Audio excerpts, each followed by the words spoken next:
வெற்றி என்பது நமது லட்சியத்தை படிப்படியாக புரிந்து கொள்வது. அரசு முதுகலை ஆசிரியர் என்ற இலக்குடன் படித்து கொண்டிருக்கும் அனைத்து ஆசிரியர்களுக்கும் வணக்கம். விரைவில் நீங்கள் அரசு பணியில் சேர எனது வாழ்த்துக்கள்.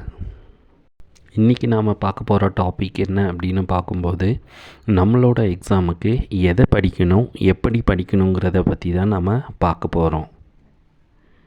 இந்த இயர் எனக்கான இயர். இந்த இயரில் நடக்கிற டிஆர்பி எக்ஸாமில் கண்டிப்பாக நான் கவர்மெண்ட் ஜாபில் சேருவேன் அப்படின்னு முடிவெடுத்து அதற்கான இலக்கை நோக்கி படிங்க. இந்த வருஷமானது உங்களுக்கான ஜாக்பாட் வருஷம். ஸோ இந்த ஜாக்பாட் வருஷத்தை நீங்கள் எந்த விதத்திலும் மிஸ் பண்ணாதீங்க. நீங்கள் நம்ம சேனலை ஃபர்ஸ்ட் டைமாக பார்க்குறீங்கன்னா மறக்காமல் நம்ம சேனலை சப்ஸ்கிரைப் பண்ணிக்கோங்க. அதோட நோட்டிஃபிகேஷன் ஆல் அப்படின்னு செட் பண்ணிக்கோங்க. நம்ம சேனலில் உங்களோட பிஜிடிஆர்பி எக்ஸாம் வரைக்கும் உங்களுக்கான useful tips and notes and question எல்லாத்தையும் அப்லோட் பண்ணிகிட்டே இருப்போம். ஸோ நீங்கள் மறக்காமல் எல்லாத்தையும் ஃபாலோ பண்ணிகிட்டே இருங்க. அது உங்கள் எக்ஸாமுக்கு ரொம்ப யூஸ்ஃபுல்லாக இருக்கும். முதல்ல நம்மளோட பிஜிடிஆர்பி எக்ஸாமுக்கு நாம் படிக்க வேண்டியது என்னென்ன அப்படின்னு நாம் தெரிஞ்சுக்கணும். அதில் first Tamil eligibility test, second one அப்படின்னு பார்க்கும்போது மெயின் டெஸ்ட். அந்த மெயின் டெஸ்ட்டில் நமக்கு நம்மளோட சப்ஜெக்டும் இருக்கும், அதோட எஜுகேஷ்னல் மெத்தடாலஜி மற்றும் சைக்காலஜியும் இருக்கும். இந்த 3 பார்ட்டும் நமக்கு முக்கியமானது. இதில் ஏதாவது ஒன்றை நீங்கள் விட்டுட்டீங்க அப்படின்னு பார்க்கும்போது உங்களோட இலக்கை நீங்கள் அடைய முடியாது. ஸோ இந்த 3க்கும் நீங்கள் இம்பார்ட்டன்ஸ் கொடுத்து கரெக்டாக படிச்சுட்டே வரணும். முதல்ல தெரிஞ்சிக்க வேண்டியது தமிழ் எலிஜிபிலிட்டி. இந்த தமிழ் எலிஜிபிலிட்டி டெஸ்ட்டில் பாஸ் பண்ணாதான் உங்களோட மெயின் எக்ஸாமோட அந்த பேப்பர் அல்லது கம்ப்யூட்டர் பேஸ்டு எக்ஸாமாக இருந்தால் அதை எவால்வேட் பண்ணுவாங்க. ஸோ நீங்கள் தமிழ் எலிஜிபிலிட்டி டெஸ்ட்டுக்கும் இம்பார்ட்டன்ஸ் கொடுத்தே தீரணும்.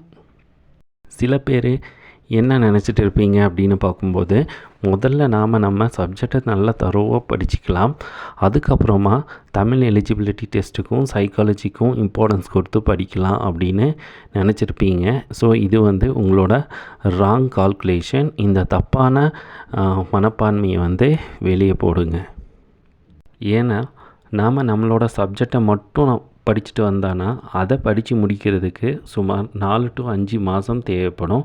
ஸோ 4 to 5 மாதம் எடுத்துட்டீங்க அப்படின்னு பார்க்கும்போது சடனாக உங்களுக்கு நோட்டிஃபிகேஷன் வந்துருச்சுன்னா சைக்காலஜி படிக்கிறதுக்கும் தமிழ் எலிஜிபிலிட்டி டெஸ்ட்டை படிக்கிறதுக்கும் உங்களுக்கு டைமே கிடைக்காது. ஸோ உங்களால் தரோவாக எல்லாத்தையும் படித்து முடிக்க முடியாது. நாம் நினைக்கிற மாதிரி டைம் அண்ட் டேஸ் நமக்காக வெயிட் பண்ணிகிட்டு இருக்காது. நம்மளுடைய ப்ரிப்பரேஷன் நாம் எவ்வளவு ஹார்ஸ் ஒரு நாளைக்கு எடுத்துக்கிறோம், நம்ம சிலபஸில் இருக்கிற ஒவ்வொரு யூனிட்டையும் எவ்வளவு நாளுக்குள்ளே முடிச்சுக்கிறோம் அப்படிங்கிறதுல தான் இருக்குது. நாம் கொஞ்சம் லேசியாக இருந்தோம்னா நம்ம சப்ஜெக்டை படித்து முடிக்கிறதுக்குள்ளார நோட்டிஃபிகேஷன் வந்துடும். நோட்டிஃபிகேஷன் வந்ததுக்கப்புறமா நீங்கள் படிச்சுட்டே இருக்கீங்க அப்படின்னு பார்க்கும்போது உங்களோட இலக்கை நீங்கள் அடைகிறது ரொம்ப கஷ்டம். ஸோ நோட்டிஃபிகேஷன் வர்றதுக்கு முன்னாடியே நீங்கள் உங்கள் subject, Tamil eligibility test portion, psychology இது எல்லாத்தையும் படித்து முடிச்சிருக்கணும். படித்து முடிச்சிருக்கணுன்னா நீங்கள் படித்த டாப்பிக்கை எப்போவும் மறக்காத மாதிரி நீங்கள் படிச்சிருக்கணும். ஸோ உங்களோட ப்ரிப்ரேஷனுக்கு நீங்கள் எவ்வளவு இம்பார்ட்டன்ஸ் கொடுத்து படிக்கணும் அப்படிங்கிறத கொஞ்சம் யோசித்து பாருங்கள். நம்மகிட்ட இருக்கிற ஒரு மெயின் மிஸ்டேக் என்ன அப்படின்னு பார்க்கும்போது, நாம் ஃபர்ஸ்ட்டு நம்மளோட சப்ஜெக்ட்டுக்கு தான் அதிகமாக இம்பார்ட்டன்ஸ் கொடுப்போம். கடைசியில் தமிழ் தானே கடைசியில் படிச்சிக்கலாம், சைக்காலஜி தானே கடைசியில் படிச்சிக்கலாம் அப்படின்னு நாம் அதை ஸ்கிப் பண்ணிகிட்டே வரும்போது கடைசியில் சப்ஜெக்டில் நாம் எவ்வளவு மார்க் எடுத்தாலும் நமக்கு தமிழ் எலிஜிபிலிட்டி டெஸ்ட்டில் பாஸ் பண்ணலை அப்படின்னு பார்க்கும்போது, அல்லது சைக்காலஜியில் மார்க் குறைஞ்சிருச்சு அப்படின்னு பார்க்கும்போது நமக்கான அரசு வேலை அங்கே கிடைக்கிறதுக்கு வாய்ப்பு இல்லாமல் போயிடும். ஸோ இதை தான் நான் திரும்ப சொல்லிகிட்டு இருக்கேன். இந்த 3க்கும் நீங்கள் ஈக்குவல் இம்பார்ட்டன்ஸ் கொடுக்கணும். ஒவ்வொரு நாள்லேயும் அல்லது ஒவ்வொரு வாரத்துலேயும் நீங்கள் படிக்கும்போது உங்கள் சப்ஜெக்ட், சைக்காலஜி, தமிழ் எலிஜிபிலிட்டி எல்லாத்தையும் நீங்கள் படிக்கணும். உங்களில் எத்தனை பேர் வந்து தமிழ் எலிஜிபிலிட்டி டெஸ்ட்டுக்கான சிலபஸ் வச்சுருக்கீங்கன்னு தெரியல, அதே மாதிரி சைக்காலஜிக்கான சிலபஸ் வச்சுருக்கீங்கன்னு தெரியல. அதோட உங்கள் சப்ஜெக்ட்டுக்கான சிலபஸ் இந்த 3 சிலபஸையும் பிரிண்ட் அவுட் அல்லது ஜெராக்ஸ் எடுத்து வச்சுருக்கீங்கன்னு தெரியல. இந்த 3 பார்ட்டோட சிலபஸ் வந்து நீங்கள் பிரிண்ட் அவுட்டோ அல்லது ஜெராக்ஸோ எடுத்து அதை நீங்கள் படிக்கிற ரூமில் ஒட்டி வைங்க. இப்போ நீங்கள் படித்து முடித்த ஒவ்வொரு டாப்பிக்கையும் டிக் போட்டுகிட்டே வாங்க. இப்போ நீங்கள் இன்றைக்கி படிக்கிறீங்க அப்படின்னு எடுத்துட்டானா அதில் ஒரு 15% டைம் வந்து தமிழ் எலிஜிபிலிட்டி டெஸ்ட்டுக்கும், 20% டைம் வந்து சைக்காலஜிக்கும், மீதி 65% டைம் வந்து உங்கள் சப்ஜெக்ட்டுக்கும் ஃபிக்ஸ் பண்ணி படிங்க. இதை ஃபாலோ பண்ணும்போது நீங்கள் என்ன பண்ணலான்னா 3க்கும் ஈக்குவல் இம்பார்ட்டன்ஸில் படிச்சுட்டே வரலாம். ஸோ உங்களுக்கு வந்து எந்த ப்ராப்ளமும் வராது. உதாரணத்திற்கு நீங்கள் 8 hours படிக்கிறீங்க அப்படின்னு எடுத்துட்டால் அதில் 1 hour வந்து தமிழ் எலிஜிபிலிட்டி டெஸ்ட்டுக்கு நீங்கள் படிங்க. ஒரு 1 to 1.5 hours சைக்காலஜியை படிங்க. மீதி இருக்கிற 6.5 hours உங்கள் சப்ஜெக்ட்டுக்குன்னு பிரித்து இந்த மாதிரி படிங்க. ஸோ இப்படி நீங்கள் படிக்கிறத நீங்கள் மறக்காத மாதிரி படிங்க.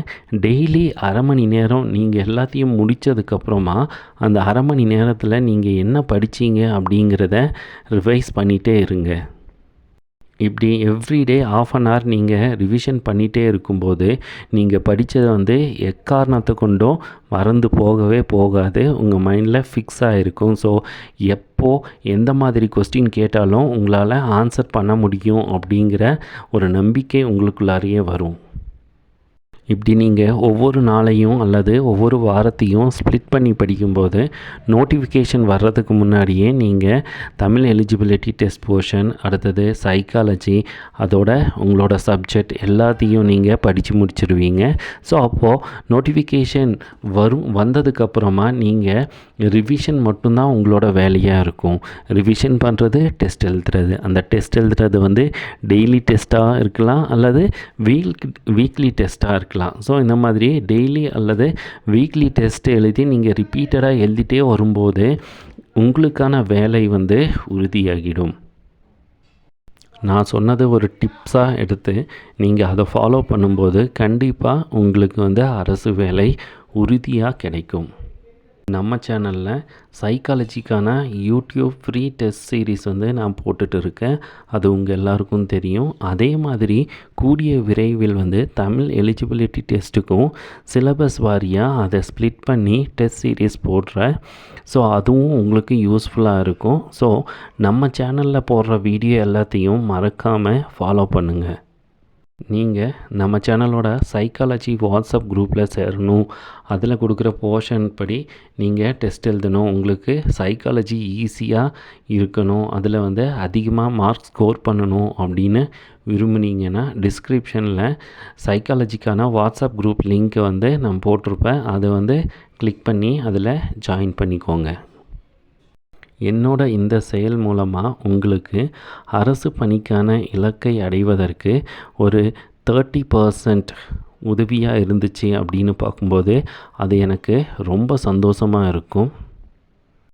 ஸோ என்னோடய விருப்பம் என்ன அப்படின்னு பார்க்கும்போது இந்த பிஜிடிஆர்பி எக்ஸாமில் வந்து நீங்கள் பாஸ் பண்ணி செலக்ட் ஆகி அரசு வேலை பெற்று நீங்கள் வந்து எனக்கு கால் பண்ணி, சார் நான் இந்த மாதிரி கவர்மெண்ட் ஜாப் வாங்கிட்டேன் அப்படின்னு சொல்லும்போது எனக்கு அதை விட சந்தோஷம் வேறு எதுவுமே இருக்காது.